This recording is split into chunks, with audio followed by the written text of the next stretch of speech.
Chapter 4. The Parallels Between the Two Ages in the Providence of Restoration, Part 3. 7.2. The Progress of History in the Age of the Prolongation of the Providence of Restoration. 7.2.1. The Providence of Restoration and the History of the West. The Roman Empire, which had persecuted Christianity, finally knelt before the crucified Jesus in the 4th century and adopted Christianity as the state religion. Nevertheless, the original providential role of the Roman Empire, which had unified the ancient world around the Mediterranean Sea, was to lay the foundation for Christ's kingdom on earth. Had the Jewish people believed in Jesus as the Messiah and united with him, the Roman Empire would have been won over by Jesus during his lifetime. Jesus would have been honored throughout the empire as the King of Kings.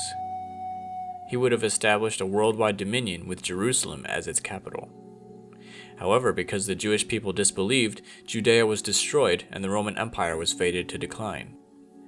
After a century of barbaric invasions, the Western Roman Empire came to an end in 476 AD.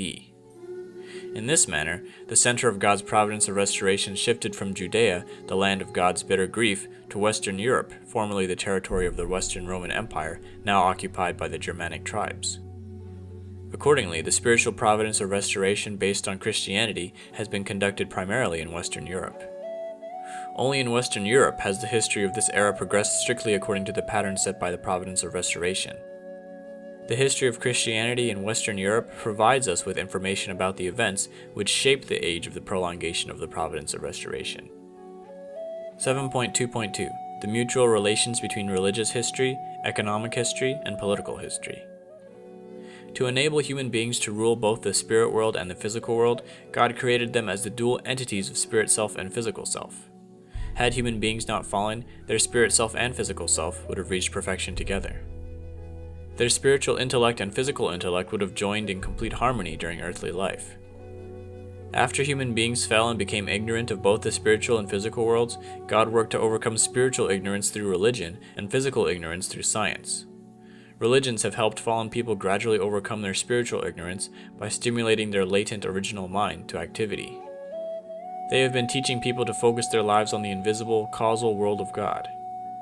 Since not everyone feels an immediate need for religion, only a few exceptional people attain spiritual knowledge rapidly. For the vast majority, spiritual growth remains a slow process. We see this from the fact that even today, with religions widespread throughout the world, people's spiritual level is often no better than that of people in ancient times. On the other hand, everyone is familiar with the findings of science, which have greatly enhanced our knowledge of the physical world. Since science deals with practical matters, everyone feels a strong need for it. Thus, the increase in humankind's knowledge of the physical world has generally been widespread and rapid. Furthermore, while the objects of religious study are in the intangible, transcendent world of cause, scientific research examines tangible, material objects in the world of result. Hence, to this day, religion and science remain theoretically irreconcilable. Moreover, because Satan, who holds sovereignty over the universe, attacks and corrupts people through their life in the earth, religions teach one to deny the world. As such, religions cannot easily harmonize with science, which seeks to improve life in the world. We know that in the beginning, God created the outward physical body of human beings before imbuing them with their inner spirit. The providence of restoration, which is a work of recreation, follows the same pattern from the external to the internal. From this providential perspective, it is evident that during their course of development, religion and science are often at variance, even in conflict. The same discord is found in the relationship between people's religious and economic life. Like science, economic activities deal with the practical world. Indeed, economic progress bears a close relationship to the development of science. Accordingly, religious history, based on the internal development of God's providence, and economic history, based on the external development of His providence, have taken divergent directions and have progressed at different rates. Therefore, to grasp the progress of the history of the West, which has followed the pattern set by God's providence of restoration, we must examine the history of Christianity and Western economic history separately. As with the relationship between religion and science, religion and economy are related in that they are responsible for restoring the internal and external aspects of fallen people's lives. Although religion and economy, like religion and science, seem to develop at variance with each other, they are related in the life of society. Thus, there has been some mutual influence between the history of Christianity and economic history. religion and economy are integrated with our life in society through politics. Especially in Western Europe, politics has sought to connect economic development, which has closely followed the progress of science, with the path of Christianity, which has often lacked a clear sense of its providential direction. Western political history has pioneered a path through which to harmonize religion and economy. Therefore, to accurately grasp the progress of history as it moves towards the goal of the providence of restoration, we must also investigate separately the history of politics. As an illustration of how the courses of religious, political, and economic development have progressed separately, let us sketch the historical situation of Western Europe toward the end of the 17th century. With respect to the history of religion, democratic values had already taken root in the Christianity of this period. Christianity of a monarchic polity under the rule of the papacy had fragmented with the Protestant Reformation in 1517.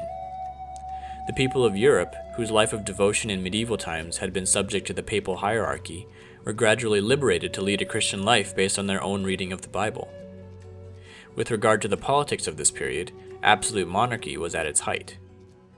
Economically, feudal society based on the manor system persisted in many parts of Europe. Thus, the same European society was becoming democratic with respect to religious life, while remaining monarchic with respect to political life, and feudal with respect to economic life. We should also clarify why the development of history through most of the Old Testament age was not characterized by this pattern of separate development. In ancient Israel, the progress of science was extremely slow. Hence, its economic life did not develop, and its society had little specialization. The people led a simple life under a social system in which religion was an integral part of their daily life.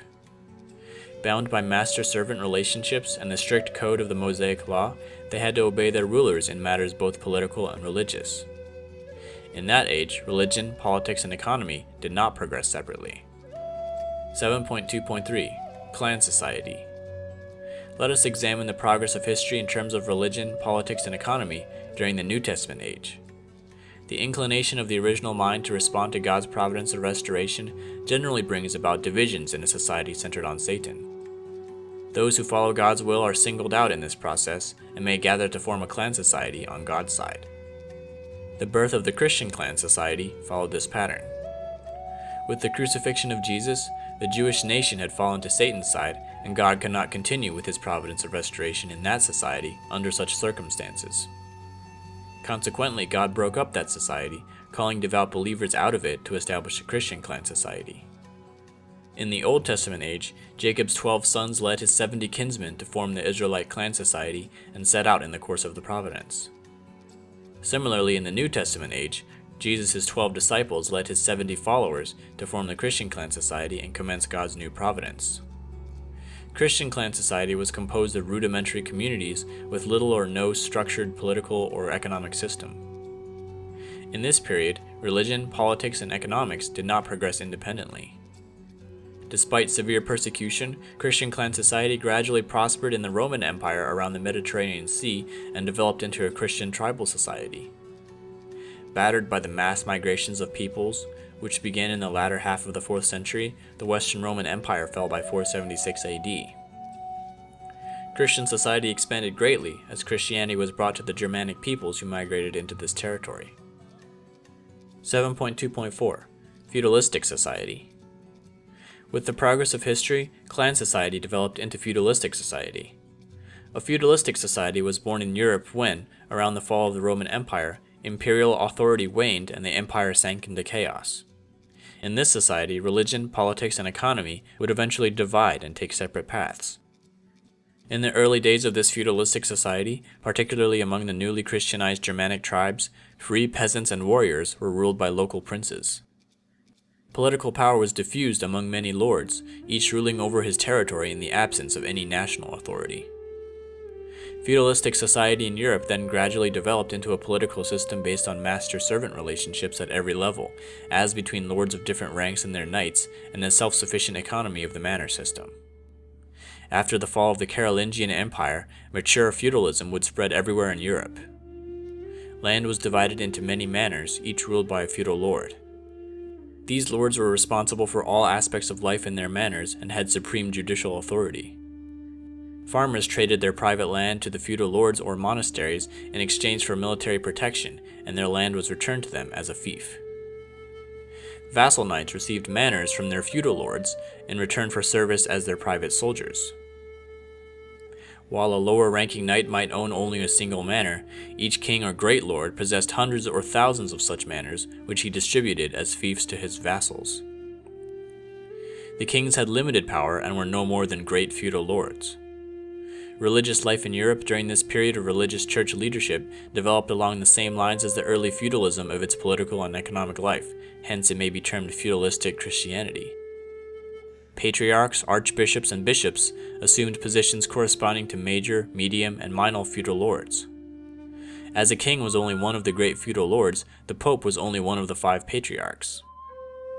The political structure within the Roman Catholic Church was founded upon strict hierarchical relationships between master and servant. A bishop or abbot had a social rank and power comparable to a secular feudal lord. Acting as the lord of his church estates, he could, if necessary, raise an army from the rank of his vassals. With respect to economic life, this period began with the time of transition from the slave society of ancient Rome to the manor system. Some of the land in this period began to be owned by a free peasantry. In terms of land tenure, people's status in this period could be classified into 4 grades: nobility, free peasantry, serfs, and slaves. In this way, out of the ashes of the Western Roman Empire, God raised a feudalistic society among the newly Christianized Germanic peoples whom he had chosen to lead the Providence. By strengthening small units under godly sovereignty in the spheres of religious, political, and economic life, God laid the groundwork to establish a godly kingdom. 7.2.5 Monarchic Society and Imperialism. With the progress of history, feudalistic society developed into monarchic society. Politically, how did European monarchic society arise? The kingdoms built by the Germanic peoples in Western Europe were all short-lived except for the kingdom of the Franks. The Frankish kings of the Merovingian dynasty received Christianity and absorbed the heritage of Roman civilization to form a Germanic Roman world in Western Europe. After the Merovingian kings lost power, Charles Martel became the effective ruler of the Franks. He expanded the kingdom by defeating the Moors, who had invaded from the southwest.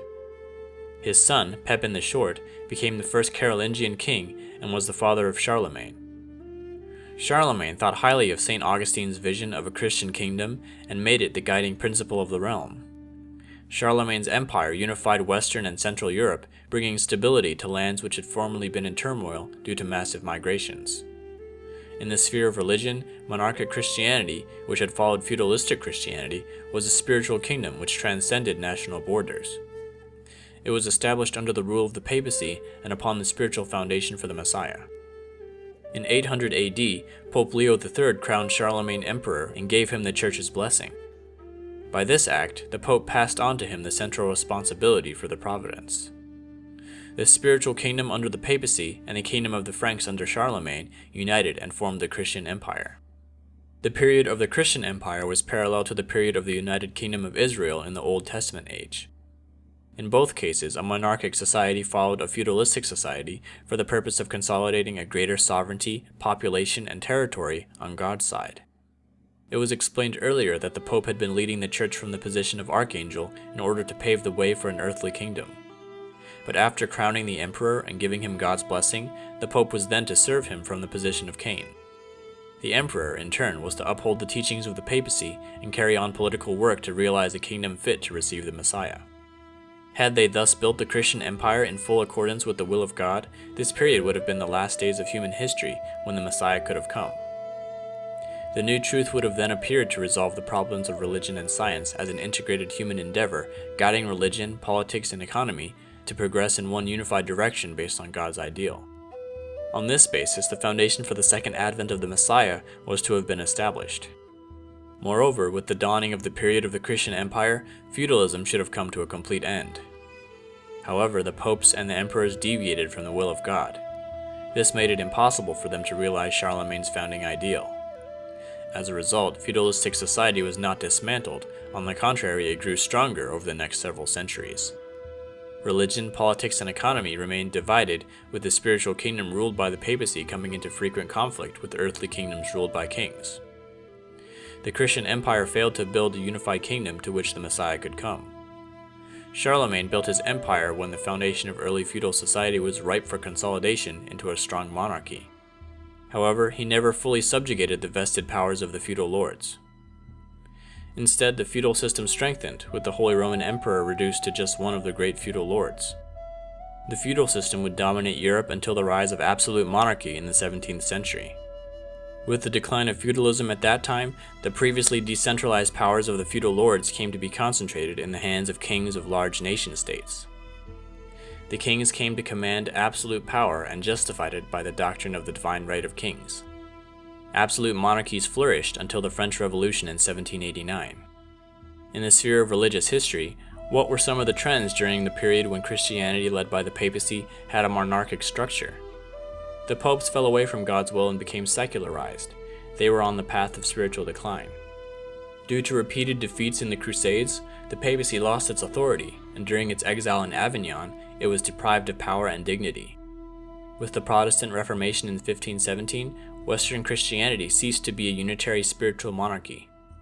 When we examine the progress of economic life, we find that feudal economic arrangements persisted even when political feudalism was being replaced by absolute monarchy. Capitalism was growing in the cities and towns, where manufacturers and merchants joined forces with the kings and fought against the constraining feudal system. New agricultural arrangements arose in the countryside, where independent farmers sought the aid of the king to resist the rule of the feudal lords. Still, neither of these economic developments could entirely displace feudalism, which continued until the French Revolution. In the progress of economic history, feudalism was followed by capitalism, which was accompanied by the age of colonial expansion. As the consolidation of political sovereignty was the goal of absolute monarchy, monopolization of finances and capital was the goal of powerful capitalists. Capitalism arose concurrently with the rise of absolute monarchy in the 17th century and flourished during and after the Industrial Revolution. Capitalism's purpose in the Providence was to promote the accumulation of capital and the centralizations of economic activity to an extent impossible under feudalism. This was even more the case with imperialism. The imperialist drive for colonial expansion, which began in this period, had, as its providential purpose, the establishment of a worldwide economic, political, and religious foundation. This discussion focuses on European imperialism alone, because the course of God's providence of restoration was centered on Western Europe.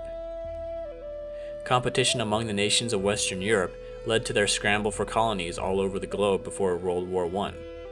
This enabled the entire world to progress into Western Christian civilization. 7.2.6 Democracy and Socialism. The age of monarchy gave way to the age of democracy. We recall that the purpose of monarchic society was to construct a kingdom which could support the Messiah and his reign. When this dispensation was not accomplished during the Christian Empire, however, God began a process that would eventually tear down monarchic societies and raise up democracies in their place in order to commence a new providence for rebuilding the sovereign nation fit to receive the Messiah. Democracy is based on the sovereignty of the people. It is government of, by, and for the people. Its purpose is to destroy the political monopoly of monarchy, which had deviated from God's will, and to establish a new political system capable of accomplishing the goal of the providence of restoration, namely, to receive and support the Messiah as the King of Kings. How can democracy accomplish its purpose? With the flow of history, humankind's spirituality has become enlightened due to the merit of the age in the providence of restoration. People's original minds respond to the providence and seek religion, often without their knowing why. Eventually, people will come to receive Christianity, which God is raising to be the highest religion. In this way, the world today is converging to form a single civilization based on Christian ideals. As history nears its consummation, the will of the people inclines toward Christian values. Democratic governments which abide by the will of the people also gradually become more Christian. Thus, when the Messiah returns to societies under the rule of democratic governments well matured by the Christian spirit, he will be able to establish God's sovereignty upon the earth with the wholehearted support of the people. This will be the kingdom of heaven on earth. We need to understand that democracy was born to undermine satanic monopolies of power for the purpose of God's final providence to restore, by the will of the people, a heavenly sovereignty under the leadership of the returning Christ. The democratic movements which rose against the absolute monarchies of the 17th and 18th centuries gave rise to revolutions in England, America, and France. These revolutions destroyed monarchic societies and gave birth to today's democratic societies. The different forms taken by democracy according to the providential trends of Hebraism and Hellenism will be discussed in the next chapter. The progress of history in the religious sphere moved to the stage of democratic Christianity after monarchic Christianity was shattered by the Protestant Reformation of 1517. Through the Reformation, democratic forces within Christianity dismantled the spiritual kingdom over which the papacy had commanded sole authority. God's original desire was that the Christian empire unite with monarchic papal Christianity to build the kingdom to which the Messiah could come. God's original desire was that the Christian empire unite with monarchic papal Christianity to build the kingdom to which the Messiah would come. However, when the popes failed in their responsibilities, the monarchic Christianity, over which they had all authority, had to be dismantled. This has been the mission of democratic Christianity, just as the mission of political democracy has been to destroy the absolutist sovereignty of secular monarchy. Accordingly, after the Protestant Reformation, the way was open for people to freely seek God through their own reading of the Bible, without the mediation of the priesthood. People were no longer subjected to the authority of others in their religious life, but could freely seek their own path of faith. Democratic Christianity had thus created a social environment which allows all people to seek freely for Christ at his return, regardless of the manner in which he may come. Similarly, with the progress of economic history, socialist ideals arose which undermined imperialism and fostered a democratic form of economy. Although some historians have regarded World War I as a war fought by imperialist nations over colonies, in fact, soon after its conclusion, the democratic spirit rose to prominence and began to undermine colonialist policy. At the end of World War II, the great powers began to divest themselves of their colonies and liberate nations under their control. Upon the fall of imperialism, capitalism began to evolve into a form of economy which would foster equal and common prosperity. It is only natural for the satanic realm, which reached its apogee in communism, to promote socialism. This is because Satan always attempts to realize, in advance of God, a defective imitation of the divine plan. God's plan is to develop a socialistic economy, although with a form and content utterly different from the state socialism that communism actually established. According to God's ideal of creation, God confers upon each individual the same original value. Just as parents love all their children equally, God desires to provide pleasant environments and living conditions equally to all his children. Moreover, in an ideal society, production, distribution, and consumption should have the same organic relationship as exists between the functions of digestion, circulation, and metabolism in the human body. Thus, there should not be destructive competition due to overproduction, nor unfair distribution leading to excessive accumulation and consumption, which are contrary to the purpose of the public good. There should be sufficient production of necessary and useful goods, fair and efficient distribution of these goods, and reasonable consumption which is in harmony with the purpose of the whole. Just as the liver provides a reserve of nutrients for the human body, adequate reserves of capital should be maintained to ensure smooth operation of the entire economy. Because human beings are created to live in an ideal society, they will inevitably pursue a socialistic ideal as they strive for freedom and democracy and further search into their original nature. This is particularly true at the consummation of providential history, when this ideal can actually be realized. As this natural desire springs forth from within, politics and democracy, which is shaped by the will of the people, will also move in that direction. Eventually, a socialistic society embodying God's ideal will be established. Early Christians lived according to this ideal in some respects by sharing all their goods in common. Thomas More's Utopia, written in 16th century England, and Robert Owen's humanistic socialism during the Industrial Revolution in England each expressed a vision of the socialist ideal. Catholic and Protestant social movements have also shared this vision, one example being Charles Kingsley's advocacy of Christian socialism in England of the mid-19th century. Their inclination towards socialism originated from the natural impulse of the original mind as it pursues the ideal of creation. 7.2.7 The ideals of interdependence, mutual prosperity, and universally shared values versus communism. The merit of the age in God's providence of restoration has furthered the development of man's original nature, which had not been manifested due to Satan's grip on human life. Responding to the promptings of their inmost hearts, people everywhere have ardently aspired to the world of God's ideal where the purpose of creation is fulfilled. In seeking for a socialistic society on heaven's side, their original mind has drawn them to the ideals of interdependence, mutual prosperity, and universally shared values. The world in which these ideals will finally be realized is none other than the kingdom of heaven on earth, under the leadership of the returning Christ. Since Satan mimics God's providence in advance, the satanic side has advocated scientific socialism based on the theories of dialectical and historical materialism and has built a communist world. The theory of historical materialism asserts that human history began as a primitive collective society and will be consummated with the creation of an ideal communist society. The evident errors of this theory are due to the fact that it does not take into account the fundamental cause of historical progress. After creating human beings, God promised to realize the kingdom of heaven. However, because Satan had formed kinship relations with people before God did, God had to permit him to construct an unprincipled world through fallen people in a distorted imitation of the ideal society which God intends to accomplish on the earth. The communist world is this unprincipled world built by Satan. Democracies of two types arose with the purpose of dismantling absolute monarchy and transferring sovereignty to the people. Likewise, movements to further the ideals of interdependence, mutual prosperity, and universally shared values arose on God's side, while communism was born on Satan's side in order to demolish economic systems which concentrated a society's wealth in the hands of a privileged few. Each of these movements has sought to establish a system which would distribute wealth more equally among people. The aspirations to socialism on both sides have arisen in their providential striving to realize a society based on a truly democratic economic system. It was explained earlier that in the history of Western Europe as steered by the providence of restoration, the three aspects of religion, politics, and economy have progressed separately through their own paths of development. How can they come together at one point at the consummation of providential history to lay the foundation for the second advent of Christ? The fundamental cause of this separate development was the divergence of religion and science, which are endeavors to overcome humanity's spiritual and physical ignorance. For the paths of religion, politics, and economy to converge and realize God's ideal, a new expression of truth must emerge, which can completely integrate religion and science. The religion founded upon this truth will lead all of humanity to become one with God in heart. Such people will build an economy in accordance with the divine ideal. These will be the foundations for a new political order which can realize the ideal of creation. This will be the Messianic kingdom built on the principles of interdependence, mutual prosperity, and universally shared values.